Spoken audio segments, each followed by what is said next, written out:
Good morning students, welcome back in my class physics bye Ankit sir. ठीक है, तो आज फोर्स एंड प्रेशर का नेक्स्ट क्लास है जिसमें हम डिस्कस करेंगे डिफरेंट टाइप्स ऑफ फोर्स। ठीक है, यानी कि अलग अलग तरह का फोर्स और किस तरह से वो अपना इफेक्ट प्रोड्यूस करता है, इसको हम लोग सीखेंगे आज के लेक्चर में। तो बेसिक्स जो फोर्स है जो नेचर में प्रेजेंट है उसको दो कैटेगरी में डिवाइड कर दिया गया है। ठीक है, जैसे आप लोग फोर्स के बारे में जानते हैं, हम लोग मैग्नेट से फोर्स लगाते हैं, चार्ज से फोर्स लगाते हैं, अर्थ भी एक तरह का ग्रेविटेशनल फोर्स लगाता है, हम लोग अपने हैंड से भी किसी को फोर्स लगाते हैं, इलेक्ट्रिक भी फोर्स लगाता है। ठीक है, तो अलग अलग तरह का फोर्स है, उसी चीज को हम लोग सीखेंगे इस क्लास में। और उसको सीखने के लिए जब फोर्स किस तरह से लगता है, जो फोर्स अपना इफेक्ट प्रोड्यूस करता है, अपना फोर्स क्या इफेक्ट प्रोड्यूस करता है बताइए। प्राइमरी इफेक्ट क्या है फोर्स का? एक्सेलरेशन प्रोड्यूस करना, एक्सेलरेशन प्रोड्यूस करना। बट 3 इफेक्ट आपको हम बताए थे कि change the state, change the direction, change the position and change the shape and size. ये आपको इफेक्ट से पता चलता है कि फोर्स लगा था, है ना। बट कॉज क्या करता है? एक्सेलरेशन कॉज करता है। तो जो फोर्स अपना इफेक्ट प्रोड्यूस कर रहा है, फोर्स चाहता है कि हम अपना इफेक्ट प्रोड्यूस करें किसी बॉडी पर, दो बॉडी इंटरेक्ट होता है तब। तो वो फोर्स लगा किस तरह से? क्या वो फोर्स को लगाने के लिए हमको टच करने की जरूरत पड़ा, या फोर्स हम अपने किसी डिस्टेंस से ही लगा दे उस पर? ठीक है, फोर्स जब हम लगाएं तो हमको बॉडी को टच करने की जरूरत पड़ी, तो उस फोर्स को बोलेंगे कांटेक्ट फोर्स। बट अगर किसी फोर्स को हम अपने किसी डिस्टेंस से ही उसको इफेक्ट को प्रोड्यूस कर दिए, तो उसको बोलेंगे नॉन कांटेक्ट फोर्स, या बोलेंगे उसको force at a distance. Is it clear? सबको समझ में आ रहा है टाइप्स ऑफ फोर्स में? Yes sir. ठीक है, कांटेक्ट फोर्स का मतलब हमको कोई बॉडी है, हम पर कोई बॉडी है, ठीक है, हमको फोर्स लगाना है एक दूसरे बॉडी पर, तो आपस में पहले क्या होना पड़ेगा? हम आपको बताए थे कि फोर्स लगने के लिए इंटरैक्शन होना चाहिए। फोर्स लगने के लिए क्या होना चाहिए? इंटरैक्शन।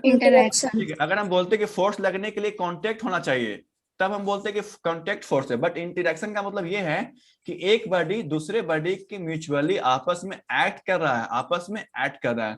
तो जरूरी नहीं कि एक्ट करे तो ये कांटेक्ट ही करे, बिना कांटेक्ट किए हुए भी एक दूसरे पर एक्ट कर सकता है। इसी वजह से यहाँ पर वर्ड दिया गया था इंटरैक्शन। क्या लगा दिया गया था?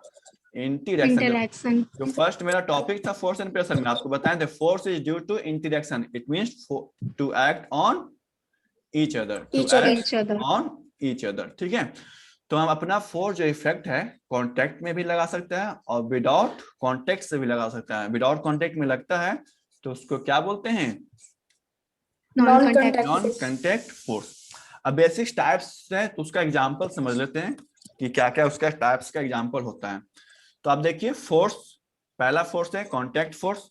ये क्या है इसका definition? The force which acts on the bodies। ठीक है, बॉडीज क्यों? क्योंकि फोर्स दो बॉडीज के बीच में ही लगता है, अकेला बॉडी फोर्स नहीं लगाता है। when they are in actually in contact, actually in contact का मतलब फिजिकल कांटेक्ट। ठीक है, एक्चुअल कांटेक्ट का मतलब हो रहा है फिजिकल कांटेक्ट। जैसे हम आपको, अगर हम अभी यहाँ से आपको पढ़ा रहे हैं तो हम फिजिकली नहीं पढ़ा रहे हैं, आपको एक ऑनलाइन के थ्रू पढ़ा रहे हैं। ठीक है, बट क्लास में आप लोगों को हम फिजिकली प्रेजेंट होकर के पढ़ाते हैं। ठीक है, तो इसको बोलते हैं ना डिस्टेंस लर्निंग। बोल रहे हैं हम जो अभी क्लास ले रहे हैं, क्या उसको डिस्टेंस लर्निंग बोल सकते हैं? यस ठीक है, तो उसी तरह से यहाँ पर है एक्चुअली कांटेक्ट है। एक्चुअली कांटेक्ट का मतलब फिजिकली कांटेक्ट है, तो उसको बोलेंगे फोर्स ऑफ कांटेक्ट या contact force. Force of contact या कांटेक्ट फोर्स। इसका एग्जांपल बेसिक क्या क्या हो सकता है? तो इसका एग्जांपल होगा मस्कुलर फोर्स। जैसे हम लोग मस्कुलर फोर्स में क्या क्या करते हैं, तो हम अपने हैंड से लिखते हैं, ठीक है, बॉल को थ्रो करते हैं, वॉकिंग करते हैं, रनिंग करते हैं, स्विमिंग करते हैं, खाना खाते हैं, बोलते हैं, जो भी चीज डेली एक्टिविटी हम जो भी अपने आप खुद से करते हैं वो क्या है? मस्कुलर फोर्स का ही तो एग्जांपल है। एनिमल्स जो वर्क करते हैं, एनिमल्स से वर्क जो लेते हैं, वो भी क्या है? मस्कुलर फोर्स का एग्जांपल है कि नहीं? अब बात रही नॉर्मल फोर्स। तो नॉर्मल फोर्स कब लगता है? जब कोई बॉडी सरफेस पे कांटेक्ट रहता है। जब कोई बॉडी क्या रहता है? सरफेस पे कांटेक्ट। तो जैसे ही याद रखिएगा, जब दो बॉडी कांटेक्ट कर लिया तो उसके बीच में एक फोर्स लग जाएगा खुद से ही, उसके बीच में खुद से ही एक फोर्स लग जाएगा, उसको क्या बोलते हैं? Normal force. यानी normal force is the force which acts only when they are in contact, when they are in contact. ठीक है, यानी नॉर्मल का मतलब एक तरह का कांटेक्ट फोर्स है। जैसे सपोज ये जो बॉल है वो एयर में प्रेजेंट है, तो क्या सरफेस और इसके बीच में नॉन कांटेक्ट फोर्स लग रहा है? नो सर, यानी कोई नॉर्मल फोर्स नहीं लग रहा है। ठीक है, चलिए नॉर्मल फोर्स के बारे में आगे पढ़ेंगे, एक एक करके सारे फोर्स के बारे में पढ़ेंगे। नेक्स्ट है फ्रिक्शनल फोर्स। तो अब आप लोग हैंड को रब करिए, हैंड को रब करिए, देखिए तो आप लोगों को ठंडा लग रहा है क्या? हैंड को रब करके देखिए तो सारे लोग कैसा No, लग रहा है, sir. ठंडा या गर्म? हीट गरम। प्रोड्यूस हो रहा है। हीट प्रोड्यूस हो रहा है। तो इस किसके फोर्स की वजह से हो रहा? Frictional force. अब अपने हैंड को 1 सेंटीमीटर के गैप से इसको हवा में रब करिए, देखिए तो हीट प्रोड्यूस हो रहा है? नो सर, क्यों? फ्रिक्शनल फोर्स नहीं लग रहा। फ्रिक्शन नहीं लग रहा है, यानी friction is also a kind of contact force. Contact force. कब लगता है? जब कोई जब दो बॉडी बॉडी कांटेक्ट में आता है। जब कोई बॉडी कांटेक्ट में आता है।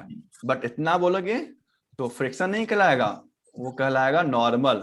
अगर हम सिर्फ बोले कांटेक्ट, जब दो बॉडी कांटेक्ट में है तो क्या कहलाएगा? Normal. Contact with motion, friction के लिए क्या करना पड़ेगा आपको?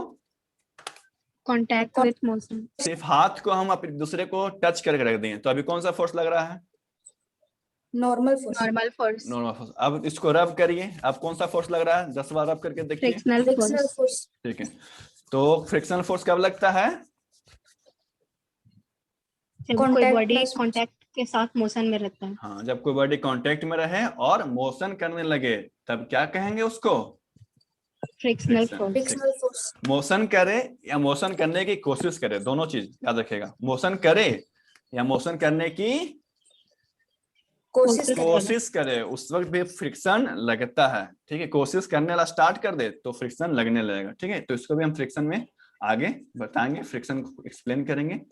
नेक्स्ट है स्प्रिंग फोर्स। देखो स्प्रिंग क्या होता है, अगर आपके पेन होगा, पेन में देखोगे, पेन में या फिर स्टैंड में या फिर घंटी में, बेल में स्प्रिंग लगा हुआ रहता है। ठीक है, अब अगर आप इसको प्रेस करते हैं ना तो छोटा हो जाता है और फिर ये आपके ऊपर अपोजिट फोर्स लगाता है। ऐसा होता है कि नहीं होता है?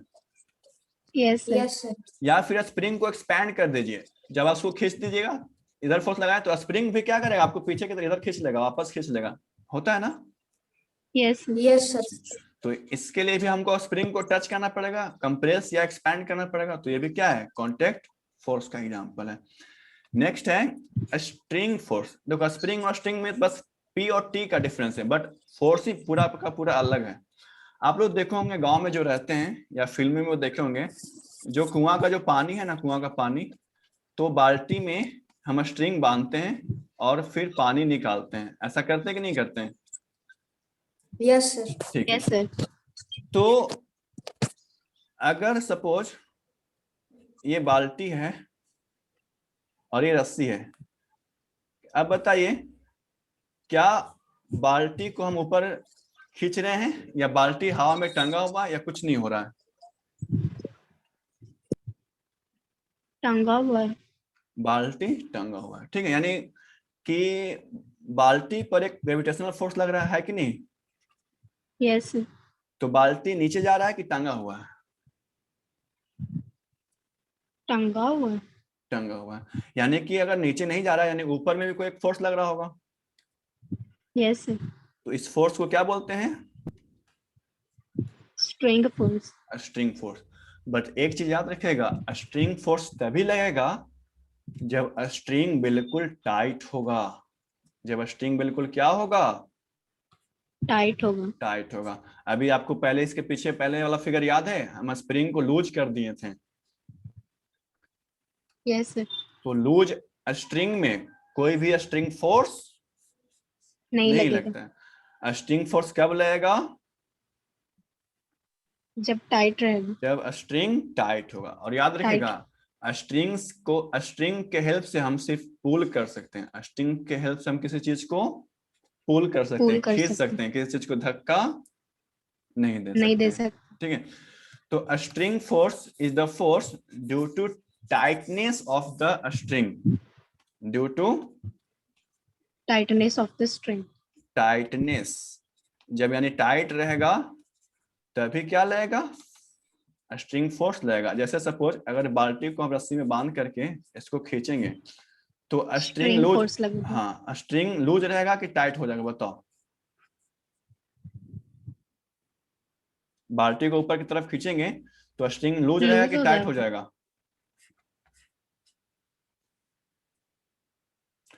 रस्सी को हमको खींचना है, रस्सी से खींचना है बाल्टी को, तो स्ट्रिंग अपने पोजीशन पर लूज रहेगा कि स्ट्रिंग अपने पोजीशन पर टाइट रहेगा? टाइट रहेगा। हाँ बिल्कुल टाइट रहेगा। क्यों?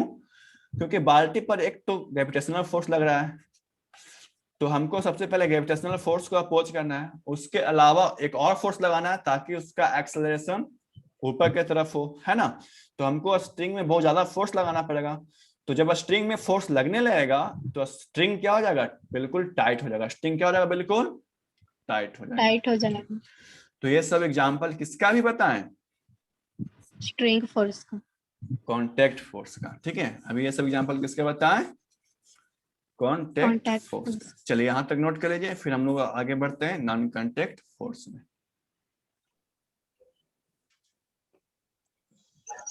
Okay, so let's start the another type of force which is non-contact force।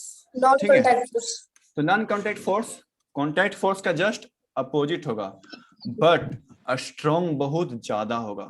ठीक है, जो अगर हम बात करते हैं कि स्ट्रॉन्गेस्ट फोर्स कौन है, तो स्ट्रॉन्गेस्ट फोर्स में नाम आता है वो सारा फोर्स है नॉन कॉन्टैक्ट फोर्स। ठीक है, तो देखिए नॉन कॉन्टैक्ट फोर्स क्या है, the force which acts on the bodies.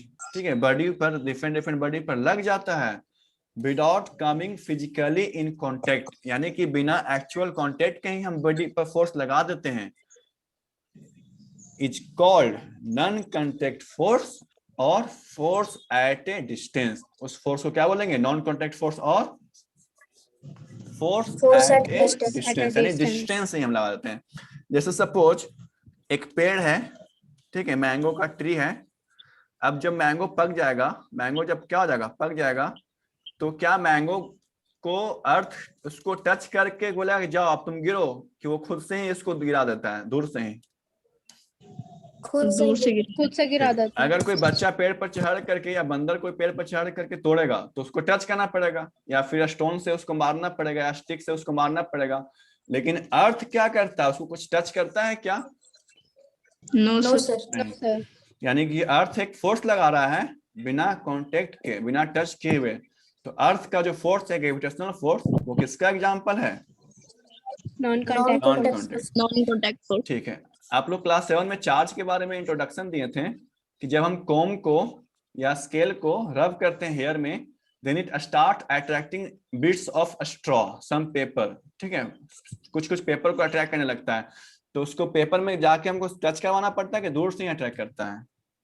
दूर से अटैक। दूर से ही अट्रैक्ट। आप लोग मैग्नेट्स के साथ प्ले विथ मैग्नेट किए होंगे 6 क्लास में। तो एक मैग्नेट जो होता है, मैग्नेट का पहले स्पिन मैग्नेट वाला ये इस तरह का बच्चों के पास मिल जाता था, क्या बोलते थे इसको, मैग्नेट बार को, जो ब्लैक कलर का होता था ना, आवाज करता था ये, Yes, sir. क्या बोलते थे इसको? चलिए देखिए, तो आप देखिएगा एक मैग्नेट है, दूसरा मैग्नेट डिस्टेंस से ही अटैक कर लेता है कि उसको क्लोज आना पड़ता है फोर्स लगाने के लिए? डिस्टेंस से अटैक। Distance पे डिस्टेंस। attract. ठीक है, तो ये मैग्नेटिक फोर्स है, और इलेक्ट्रिक करंट की वजह से अगर मैग्नेटिक फोर्स हुआ तो उसको बोलते हैं इलेक्ट्रोमैग्नेटिक। क्या बोलते हैं, इलेक्ट्रोमैग्नेटिक। Electromagnetic. ऑस्टेड एक्सपेरिमेंट याद है ना, electric current also produce magnetic effect. ठीक Yes, sir. ठीक है, तो ये 3 फोर्स है, ग्रेविटेशनल फोर्स, इलेक्ट्रोस्टैटिक फोर्स और इलेक्ट्रोमैग्नेटिक फोर्स। ठीक है, इलेक्ट्रोस्टैटिक फोर्स 2 तरह का होता है, एक होता है वीक और एक होता है स्ट्रॉन्ग। स्ट्रॉन्ग इलेक्ट्रोस्टैटिक फोर्स को हम लोग बोलते हैं न्यूक्लियर फोर्स। क्या बोलते हैं, न्यूक्लियर फोर्स। यानी जो एटम्स के अंदर प्रोटॉन, इलेक्ट्रॉन, न्यूट्रॉन इन आपस में जो फोर्स लगाता है उसको बोलते हैं न्यूक्लियर फोर्स। और सबसे ज्यादा यूनिवर्स में अगर सबसे ज्यादा स्ट्रॉन्ग फोर्स है तो आपका न्यूक्लियर फोर्स है। कौन है? न्यूक्लियर न्यूक्लियर फोर्स से सबसे ज्यादा स्ट्रॉन्ग है। ठीक है, ग्रेविटेशनल फोर्स से भी ज्यादा स्ट्रॉन्ग कौन है? Nuclear force. न्यूक्लियर फिर उसके बाद इलेक्ट्रोमैग्नेटिक फोर्स। और नॉन कांटेक्ट फोर्स में वीक कौन है? Gravitational force. वीक कौन है? ग्रेविटेशनल। ग्रेविटी ठीक है, यानी कि अगर 1 न्यूटन कोई बॉडी लगा रहा है, same body same mass same का ग्रेविटेशनल फोर्स 1 न्यूटन लगा रहा है, तो उस सिचुएशन में उतना ही एनालॉजी के अनुसार अगर इलेक्ट्रोस्टैटिक फोर्स की बात करें, स्ट्रॉन्ग इलेक्ट्रोस्टैटिक फोर्स की बात करें, तो ये 10 के पावर 39 न्यूटन ज्यादा होता है, स्ट्रॉन्ग होता है। किससे? ग्रेविटेशनल फोर्स से। इनके बीच का रिलेशन कितना है? How much time stronger than electrostatic force from the gravitational force? How much time? 10 to power 10 to the 39 power 10 39 के power 39 Newton stronger than electrostatic force. सबसे ज्यादा स्ट्रॉन्ग है इलेक्ट्रोस्टैटिक फोर्स, और उसमें भी कौन है? Nuclear force. जब न्यूक्लियस में लगता है, एटम के न्यूक्लियस में लगता है। ठीक है, तो इसको आप लोग नोट कर लीजिए। उसके बाद नेक्स्ट क्लास में हम लोग एक एक करके सारा फोर्स को स्टडी करेंगे।